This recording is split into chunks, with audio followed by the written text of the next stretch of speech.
My agent said they're looking for a writer at the Cowan office.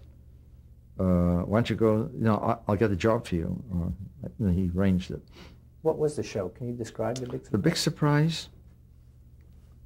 It was a quiz show, and Mike Wallace, all I remember, it was a quiz show and Mike Wallace was the MC, and I frankly don't remember the news. It's like a hodgepodge. I remember one show where I was asked, I had a little kid genius on a show who was about 10 years old, who supposedly knew the stock market from A to Z.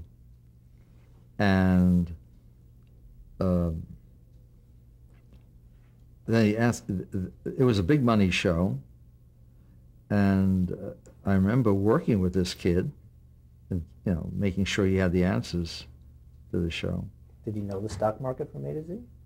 He knew it pretty well. The format of the show is one that had no tremendous impact on my memory. If you told me the format, I'd appreciate it because okay. I can't. 10 questions raised, and it was $100 to $100,000. Right. And again, I guess they had to answer as many as they could, and that's what would determine how much money that they would receive. Yeah. But again, I mean, everything was fed, and the answers were given, or in all cases, would you say? Or I can only speak for while I was there. Right.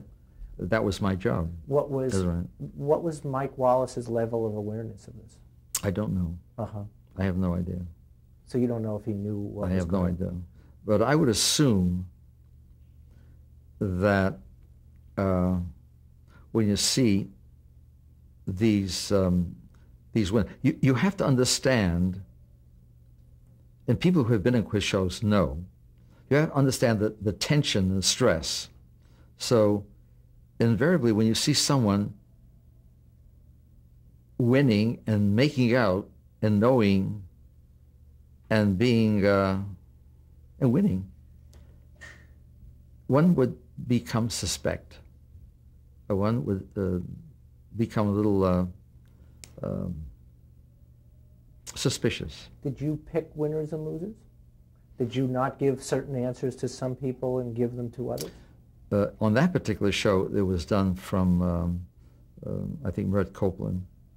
And on what basis was on the character. For instance, if you take a character who is very energetic and who gives off a great positive energy force, and who has a great story, and who is likable, who's not the villain, although you may bring on the villain so you can beat him, but for the most part, the winners, like this little kid that I use him as an example, the stock market, was an adorable, likable young kid.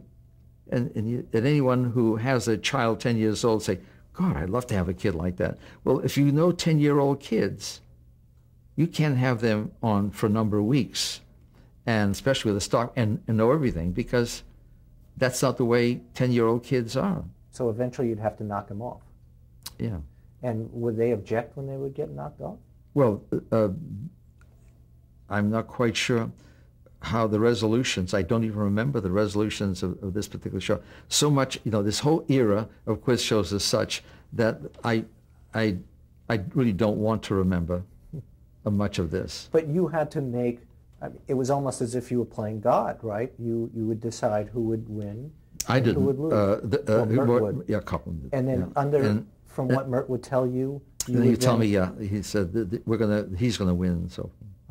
And then this one is going to lose. Yeah, Shirley said it in testimony. Right. Shirley Bernstein. And I'm sure that the person who had to lose was less than thrilled with this whole thing.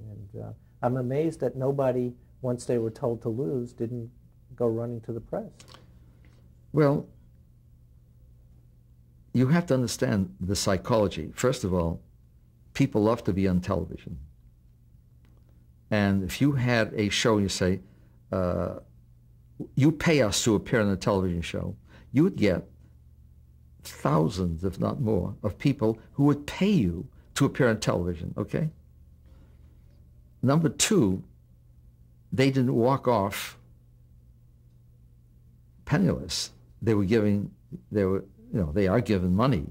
And you see the way they throw around the $10,000 on when 21 was on again this time, and the money that Regis gives off. So it would be a very ungrateful lout to run off to the press.